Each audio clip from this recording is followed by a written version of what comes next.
मैं हूं सौम्या और आप देख रहे हैं डीएनए न्यूज़। हमारे चैनल के इस प्रोग्राम हमारा समाज में हम आपका स्वागत करते हैं। इस प्रोग्राम के जरिए हम विभिन्न समाजों के कार्यों और उनकी उपलब्धियों का ब्यौरा जनता के सामने रखने की कोशिश कर रहे हैं, और यह भी कि दूसरे समाज को अपनी सामाजिक एकता और मजबूती के लिए क्या क्या कार्य करने चाहिए। तो आज की इस कड़ी में हम स्वागत करने जा रहे हैं उत्कल घसिया समाज के अध्यक्ष शैलेश सोना जी का। आइए समझते हैं उनका नज़रिया, बात करते हैं उनसे। जी सर, आपके समाज में कुल कितने सदस्य हैं और कार्यकारिणी का गठन किस प्रकार किया जाता है, चुनाव या मनोनीत? मेरे उत्कल घसिया समाज में 85 सदस्य का समाज है हमारा, और ये मैं महंत घसिया वार्ड क्रमांक 12 धमतरी के संचालित करते हैं। और हमारे समाज में जो चुनाव प्रकरण है वो मनोनीत होता है, मतदान के द्वारा नहीं होता। और हमारे समाज में सभी स्तर पे देखना है, सभी जिले पे देखोगे तो इकाई के रूप में समाज बटा हुआ रहता है। इकाई 1, 2, 3 जहाँ ज़्यादा जिसकी ज़्यादा तादाद है उस हिसाब से इकाई को बढ़ा के वो चलाते हैं, संचालित करते हैं समाज को।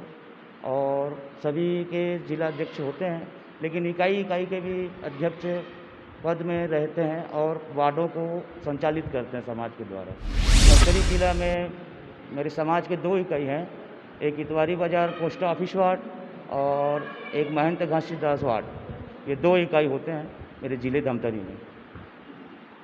जी, अध्यक्ष पद को आप एक चुनौती मानते हैं या अवसर मानते हैं?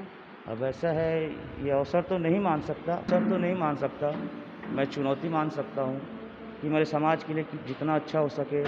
जैसे मेरी समाज बहुत छोटी सी समाज है और बहुत चीज़ों में पिछड़े हुए हैं हम, और उस चीज़ को धीरे धीरे हम आगे बढ़ाने की कोशिश करूँगा, प्रयत्न करूँगा, प्रयास करूँगा कि मेरी समाज में भी आगे स्तर पे अच्छे हों और अच्छी चीज़ों से, वरिष्ठ गणों से और भी समाजों से अच्छा व्यवहार मिले और हमको भी जगह मिले। ये कोशिश हम करेंगे, अपनी समाज को कोशिश करेंगे कि दूसरे की समाज के सामने खड़े रहने का एक मौका मिले हमको। जी, बतौर अध्यक्ष पद क्या क्या उपलब्धियां रही है आपकी समाज के लिए?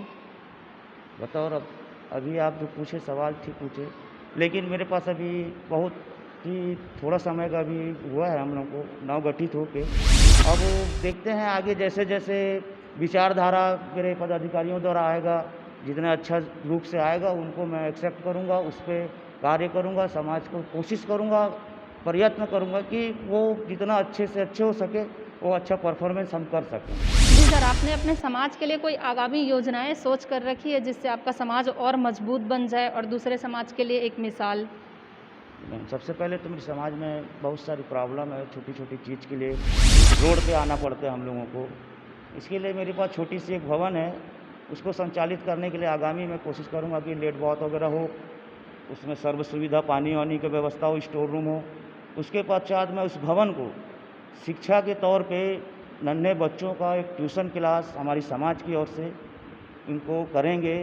इस कार्यक्रम को करना है। अब कोरोना काल की वजह से हमारी सभाएं नहीं हो पा रही है, इसी कारण से मैं पदाधिकारीगण के साथ बैठक नहीं ले पा रहा हूँ, आम सभा नहीं ले पा रहे हैं। इसकी वजह से रुका हुआ है, कई प्लानिंग है समाज की अच्छी प्लानिंग, लेकिन रुका हुआ है अभी कोरोना काल की वजह से। सामाजिक पदाधिकारी का राजनीति से जुड़ाव को आप क्या मानते हैं? क्योंकि राजनीति में पार्टीगत लाभ या नुकसान देखा जाता है, चाहे समाज का भला हो या ना हो। समाज और राजनीति, समाज एक अलग है और राजनीति एक अलग है, और समाज और राजनीति कभी एक नहीं हो सकते, क्योंकि पूरे लोगों को समाज में रहना है, एक साथ, एक मत, एकजुटता के साथ। अब राजनीति पार्टियां हैं जो अलग अलग विचारें रखती है, अलग अलग प्रोग्रेस रखती हैं, अपना अपना उस तरह से समाज को हम गठित करके चलाना, एकजुटता रखना, ये नहीं कर पाएंगे।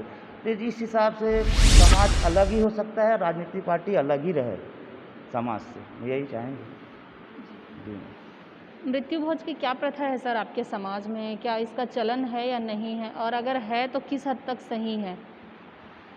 जहाँ तक अभी के दौर के हिसाब से मृत्यु भोज ठीक कह रहे हैं आप, लेकिन मेरी कार्यकाल अभी इतनी कम समय का है, अभी मैं डिसीजन नहीं लिया हूँ।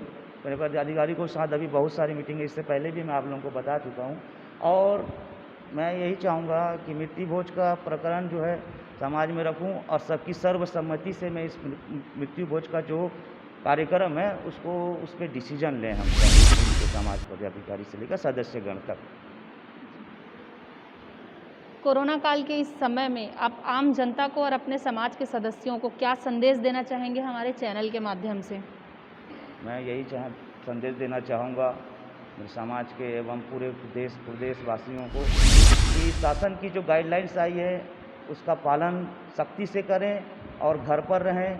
नहीं, कुछ दिन नहीं सही, लेकिन कम से कम घर पर रहें और कहीं ना जाए, बेवजह ना घूमें और मास्क हमेशा लगा कर रखें। यही विनती करूंगा सभी से। मैं धन्यवाद करना चाहता हूं। इसी तरह मेरे छोटे छोटे समाज को आप लोग उभारने का काम कर रहे हैं, इसलिए मैं दिल से धन्यवाद करता हूं डीएनए न्यूज़ का, जो आज मेरे पारा बस्ती में आके मुझे पूछा गया, मेरे समाज के विषय में गतिविधि को जानने का मौका, मेरे को बताने का मौका मिला।